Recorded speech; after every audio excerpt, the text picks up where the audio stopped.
분명 좋은 의도에서 만들어져 널리 퍼졌지만 막상 사용해보면 불편한 점이 한두 가지가 아니라 이건 악마의 발명품이야. 스러운 것들이 있죠. 오늘은 그런 3대 발명품을 알아보려 합니다. 가장 먼저 떠오르는 건 일체형 책상이죠. 관련 검색어만 봐도 어우 살벌합니다. 경험해보지 않은 사람은 그냥 의자랑 책상 붙어있을 뿐인데. 쉽지만 실제로 앉아보면 매우 불편해요. 분리형이라면 의자와 책상 사이의 거리를 조절해가며 요축을곡을 최소화할 수 있지만 일체형 책상은 강제로 봉인되어 있기에 허리가 바사삭 되어감을 느낄 수 있죠. 다리 쪽 공간도 좁다 보니 대퇴부가 눌리면서 다리 저림이나 부종이 생길 수도 있고요. 하지만 가장 큰 문제는 이렇게 생긴 기역자 책상입니다. 팔을 올려서 편하게 필기할 수 있도록 디자인된 거지만 나는 네, 왼손잡이를 전혀 고려하지 않았죠. 팔이 둥둥 떠다니는 건 그렇다고 쳐도 책상이 오른쪽으로 치우쳐져 있다 보니 몸을 틀면서 필기를 해야 하거든요. 생각만 해도 담 걸릴 것 같아. 아니 그래서 누가 만들었냐고. 일체형 책상의 역사는 꽤 오래되었습니다. 1800년대 중반 영국과 미국의 공장지대에서 가난한 이들에게 그를 열풍이 불며 공립, 자선학교가 우후죽순 생겨났어요. 하지만 예산이 부족한 곳이 대부분이었기에 한 교실에 수백 명의 학생을 우겨 넣어야 했죠. 그래서 개인형 일체형 책상이 등장합니다. 이렇게 내 의자의 등받이에 뒷사람의 책상이 붙어있는 형태였어요. 으악, 보기만 해도 불편해. 하지만 저렴하고 공간 활용도도 좋으니 당시로서는 딱 필요한 물건이었습니다. 그렇게 일체형 책상은 북미 전역에 쫙 퍼지게 돼요. 하지만 이후 책상이 애들 허리 망친다. 라는 비판이 꾸준히 들려왔죠. 그래서 20세기 초반엔 업그레이드 버전이 등장하는데요. 의자가 돌아가 드나들기 편했고 책상을 열어 수납할 수도 있었습니다. 뭐야 지금보다 훨씬 좋아 보이잖아. 물론 이건 일부 대도시나 사립학교처럼 좀 사는 곳에서나 볼 수 있었어요. 대부분의 공립학교는 여전히 이런 저가형을 사용했죠.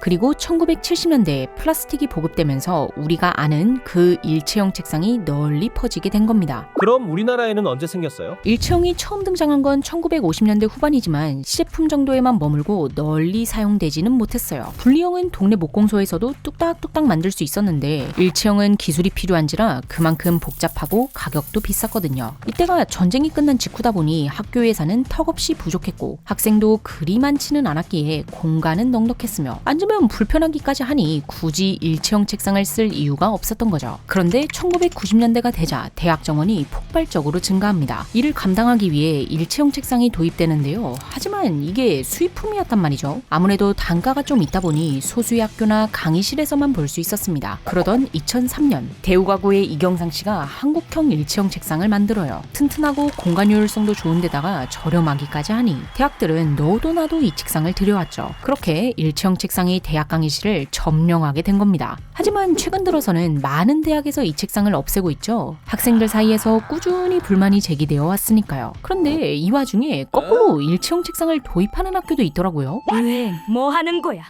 우리가 생각하는 그 일체형 책상은 아니고요. 이렇게 생긴 뉴 현대적인 버전입니다. 책상 간격과 높낮이 조절이 되며 아래에는 짐을 둘 공간도 있어요. 어떤 모델은 텀블러를 둘 수도 있습니다. 그리고 무엇보다도 바퀴가 있어서 돌아다닐 수 있죠. 이건 좀 탐날지도. 네, 그래서 좀 알아봤는데 이것도 후기가 마냥 좋지는 않더라고요. 역시 일체형은 일체형인가. 자, 다음으로 알아볼 악마의 발명품은 전동 킥보드입니다. 처음 등장했을 때만 해도 1인 가구에게 딱, 잠깐 이동할 때도 딱, 무엇보다도 매우 재밌어 보이잖아요? 그래서 긍정적인 여론이 많았어요. 하지만 공유 킥보드 업체가 등장하며 전국적으로 보급되자 킥란이라는 말이 등장할 정도로 부정적인 이미지가 강해졌죠. 도로에서 불쑥 튀어나오고 인도에서 보행자를 위협하며 여러 명이 아슬아슬하게 타는 모습으로 인해 민폐의 상징이 되어버린 겁니다. 그런데 이 전동 킥보드는 사실 예토전생, 그러니까 부활당한 템이에요. 무려 1910년대에도 있었거든요. 이름은 오토패드, 10인치 이륜 타이어와 155cc 가솔린 엔진으로 시속 50km까지 달릴 수 있었습니다. 상류층을 위주로 유행했는데 이들은 출근할 때, 쇼핑을 하거나 잠깐 마시러 나갈 때, 그리고 데이트를 하며 오토패드를 타곤 했습니다. 애초에 회사가 누구나 언제나 어디서나 탈 수 있습니다. 라고 광고했거든요. 이 오토패드는 편리함 덕분에 공공기관에도 도입되는데요. 우체부들은 오토패드를 타고 집집마다 편지를 배달했습니다. 심지어 오토패드 폭주족까지 등장했어요. Long Island Bog Trotters. 라고 불리는 깽단은 오토패드를 타고 경찰을 따돌리며 문제를 일으키고 다녔다고 해요. 그런데 이런 오토패드가 여성 참정권의 상징이 되기도 했습니다. 뜬금없이요? 1916년 영국의 여성 참정권 운동가 중 한 명인 Lady Florence Norman. 가 오토패드를 타는 사진이 쫙 쫙 퍼졌거든요. 짧은 머리에 편안한 복장으로 도로를 달리는 모습은 당시 사람들에게 깊은 인상을 남겼습니다. 이렇게 물이 들어오니 노를 저어야겠죠. 오토패드 회사들은 여성도 도로에서 달릴 수 있다. 여성도 기계를 다룰 수 있다. 라는 이미지를 내세우며 대대적인 광고를 합니다. 이렇게 나름 주목받았지만 오토패드의 전성기는 10년도 가지 못했어요. 오잉 왜요? 일단 포지션이 참 애매했습니다. 이걸 살 바엔 익숙하고 기름값도 안 들고 훨씬 저렴한 자전거를 타거나 돈을 조금 더 보태서 앉아 탈 수 있는 오토바이를 선택하는 경우가 많았거든요. 거기에 조작도 매우 어려웠어요. 핸들이 방향 조절뿐만 아니라 클러치와 브레이크 역할도 했거든요. 참고로 지금처럼 손잡이를 쥐면 브레이크가 작동하는 방식이 아니라 핸들을 앞뒤로 움직이면서 브레이크나 가속을 해야 했습니다. 어우 운동되겠는걸. 수동 차량을 처음 운전하면 클러치 조작이 힘들어 시동을 꺼트리곤 하잖아요. 이처럼 오토패드도 급발진하거나 급제동하는 경우가 많았다고 해요. 또한 최고 속력이 50km라고 광고했는데 실제로는 30km만 넘어도 주행이 불안정해졌고요. 이런 불편함에 더해 도로 규제 강화, 운전 최소 연령제 도입 등의 이유로 오토패드는 금방 자취를 감춘겁니다. 하지만 100년이 지나 배터리, IoT 등의 발전으로 전동 킥보드가 부활했죠. 한국, 미국, 유럽 등 여러 나라에서 인기를 얻으며 급부상했고요. 그런데 역사는 반복된다고 워낙에 사건 사고가 많았다 보니 현재는 각국에서 규제나 퇴출을 하는 움직임이 이어지고 있죠. 인간은 같은 실수를 반복하고 자, 마지막으로 볼 물건은 종이 빨대입니다. 종이 빨대의 불편함에 대해선 우리 모두가 가슴 깊이 공감하고 있죠. 시간이 지나면 흐물흐물해지고 텁텁한 종이 맛을 남기곤 하니까요. 그나마 카페 종이 빨대는 괜찮은데 카프리선에서 종이 빨대로 바꿨다가 의도치 않은 챌린지만 남기며 다시 플라스틱 빨대로 돌아가는 해프닝도 있었죠. 그런데 이 종이 빨대 역시 부활템입니다. 빨대 자체는 아주 오래전부터 있었는데요. 무려 기원전 3000년 수메르 무덤에서도 발견되었거든요. 그럼 5000년 전이네 덜덜. 고대 맥주는 침전물이 많았기에 맑은 부분만 마시기 위해 빨대를 이용한 거죠. 출토된 빨대는 길이가 1m 정도 되었으며 은이나 금으로 만들어졌다고 합니다. 딱 봐도 기적템이군. 물론 평민들도 빨대를 썼다고 추측되는데요. 주로 갈대나 밀짚 같은 식물성 소재를 사용했을 것으로 보입니다. 안타깝게도 소재 특성상 금방 썩어버리기에 온전한 형태로 발굴된 건 없지만요. 이런 식물 빨대는 오랜 시간이 지난 1830년대에도 사용되었습니다. 당시 미국은 아이스 칵테일이나 소다수처럼 시원한 음료가 유행했는데요. 잔을 기울여 마시다 보면 표면에 맺힌 물이 뚝뚝 흐르기도 하고 잔끝이 차갑다 보니 입을 대고 마시는 게 여간 불편했습니다. 그래서 사람들은 호밀줄기를 말려서 빨대로 사용해요. 하지만 이 빨대는 몇 가지 단점이 있었어요. 지름이 너무 작아 두세 개는 꼽아야 마실만 했고 사용하면 금방 흐물흐물해졌습니다. 심지어 음료에서는 풀맛이 느껴지기도 했죠. 와 레알 자연의 맛. 어느 날 마빈 체스터 스톤이라는 사업가가 호밀 빨대로 음료를 마시던 중에 입안으로 호밀 섬유가 들어옵니다. 에테테 또 들어왔어.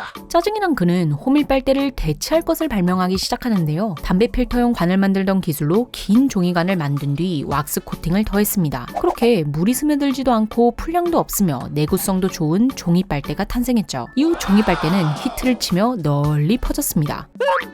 내 세상이다. 하지만 2차 세계대전 이후 플라스틱 빨대가 등장해요. 물에 몇 시간 동안 담가도 끄떡 없었으며 아무런 맛도 나지 않고 심지어 저렴하기까지 했죠. 자연스럽게 플라스틱 빨대는 종이 빨대를 밀어내고 세계를 정복하게 되었습니다. 그러던 2015년 플라스틱 빨대가 나락을 가는 사건이 벌어져요. 바다 거북이 코에 빨대가 꽂힌 영상이 전 세계적으로 바이럴된 건데요. 이에 사람들은 큰 충격을 받았습니다. 플라스틱 빨대가 이렇게 안 좋다니. 이유는 2021년부터 플라스틱 빨대, 식기 등의 판매를 금지했고 맥도날드, 스타벅스, 디즈니 등 많은 글로벌 기업이 플라스틱 빨대를 퇴출시켰어요. 우리나라에서도 완전 금지를 추진했었지만 소비자와 자영업자의 거센 불만으로 무기한 연기되었죠. 이렇게 플라스틱 빨대가 사라진 자리에는 다시 종이 빨대가 들어가게 되었습니다. 플라스틱 빨대에 익숙해진 우리는 상당한 불편함을 느꼈지만요. 그래도 환경을 위한 거니까 어쩔 수 없지. 했는데 종이 빨대가 탄소 배출이나 화학물질 관점에서는 친환경으로 보기 애매하다는 연구가 여럿 등장하고 해양 오염의 주범은 플라스틱 빨대가 아닌 어부들이 버린 어망이었으며 빨대는 해양 플라스틱 쓰레기의 0.03%에 불과하다는 사실이 퍼지면서 사람들은 큰 배신감을 느꼈습니다. 이런 종이 빨대에 대한 논쟁은 아직 해결되지 않은 상태로 남아있고요. 그래서 지금은 각자 신념에 따라 쓰고 싶은 걸 쓰는 느낌이죠. 에이, 그냥 플라스틱 빨대 쓸래. 라는 사람도 있고 그냥 주는 대로 쓰는 사람도 있으며 아예 빨대를 사용하지 않는 사람도 있습니다. 스테인리스, 실리콘 등 다회용 빨대를 쓰는 사람도 있고요. 저는 밖에서는 주는 대로 쓰고 집에서는 다회용 빨대를 쓰곤 하는데요. 세척이 불편하다는 단점만 빼면 나름 괜찮더라고요. 최근에는 이렇게 빼서 씻을 수 있는 싱크빅한 빨대도 나왔고요.